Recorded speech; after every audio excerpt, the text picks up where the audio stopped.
This afternoon we spot a Russian military convoy heading south. The movement is unexpected.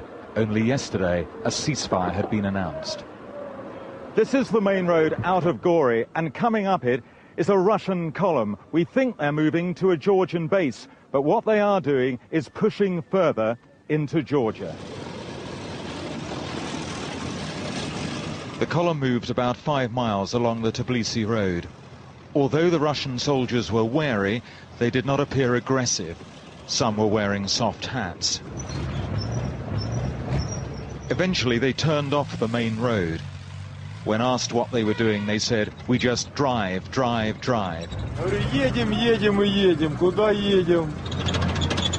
Whatever their plan, they were deploying deeper into Georgia.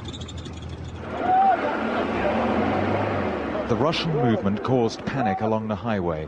People jumped into vehicles and fled south.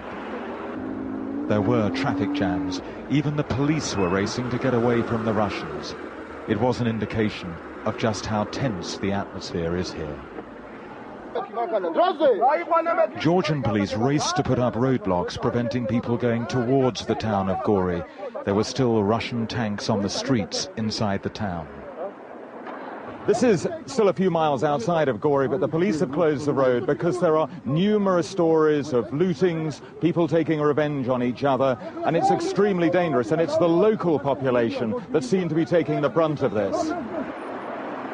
The people fleeing said the reprisals were being carried out by Russia's allies, the South Ossetian separatists. Sofiko Mezhrishvili and her family had fled 2 hours earlier. They crammed inside a van, fear on their faces. They're taking young people hostage, said Sofiko. We don't know what they're doing to the women. They're burning down houses. We asked her what she had seen with her own eyes. Everything, she said. When we were leaving, the houses were burning. Everyone on the move today seemed to have a harrowing story. In front of our eyes, said this man who had just fled Gori, they stopped a minivan and stripped everyone of all valuables and stole the vehicle. Dmitry Gogotishvili had fled the village of Mereti. I saw them with my own eyes, he said, burn down my house and my neighbor's house. I saw there were 4 of them, 2 Russians, 2 Ossetians.